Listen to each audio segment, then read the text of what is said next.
I took over the country when there was no one else. And I did that very fast because in this game, there should be no vacuum as far as power is concerned. It must flow from one to another. If you create a vacuum, you are going to serious trouble. And that's what has happened in Bangladesh. They allowed a vacuum to develop, and that vacuum cannot be filled. Everyone is now getting into the act and burn something when they feel like it, either before dinner or after dinner. It depends on the mood that they are in. Actually, this was the problem of Sri Lanka, that in the first round, after Prime Minister Mahinda Rajapaksa resigned, there was a complete vacuum. And I thought I should at least fill it up and make a go at it. Felt it could be done, it to be tackled.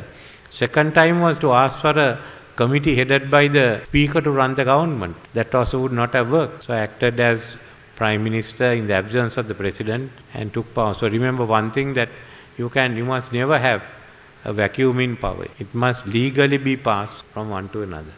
So then we took the necessary steps. What we have achieved now is, Dr. Samarath, we have stabilized the economy, but we really got to strengthen it, establish it. You say in Sinhala is tahuru karan. And the other is that we have to earn more money. If our GDP increases, your salaries increase. So how do we do that? The first is, we must move towards export-oriented economy. There is no other way out. So everyone has to look at exports. The whole medical service should be one in which, while we cater to our people, a surplus is earned by catering outside to other patients. That's why I want to see a good health service develop, both for our people and for out. Otherwise, all these issues can never be resolved with the internal, the way the GDP develops and up. We have to go for about 7-8% growth over a period of time. And we are looking at new sectors. I am looking at modernizing agriculture, bringing smart agriculture, which also means that the rural poverty will cease. People will be more prosperous. We have to bring the supply network, the cold stores, the whole thing, but it should be for exports. If the global population is going to increase from 7 to 9 billion, why don't we look at feeding 20 million? It's just 1%. The world will need food. It will keep needing food. And those who produce it, and produce it at a very competitive rate. The shortest one, while we do this, and there we have about another 300,000 acres that can be opened out. While we do this, we have to double the number of tourists coming in and increase earning per head from $150 to $400. That will in the short term give a big boost to the economy. While we get our investment zones ready, the digital economy, the sustainable energy, all those are there. Think anew and go ahead. So if you make your economy an export-oriented economy, if you have a digital economy, a green economy, knowledge-based economy, and you are modernizing your agriculture sector, just imagine the changes you will have in this country. It's far-reaching changes. Combined with that, we will stabilize the rupee, control inflation, and then see your incomes grow. So the country grows and you grow. And into that, the other proposals that come in. Aswasuma, which is functioning now.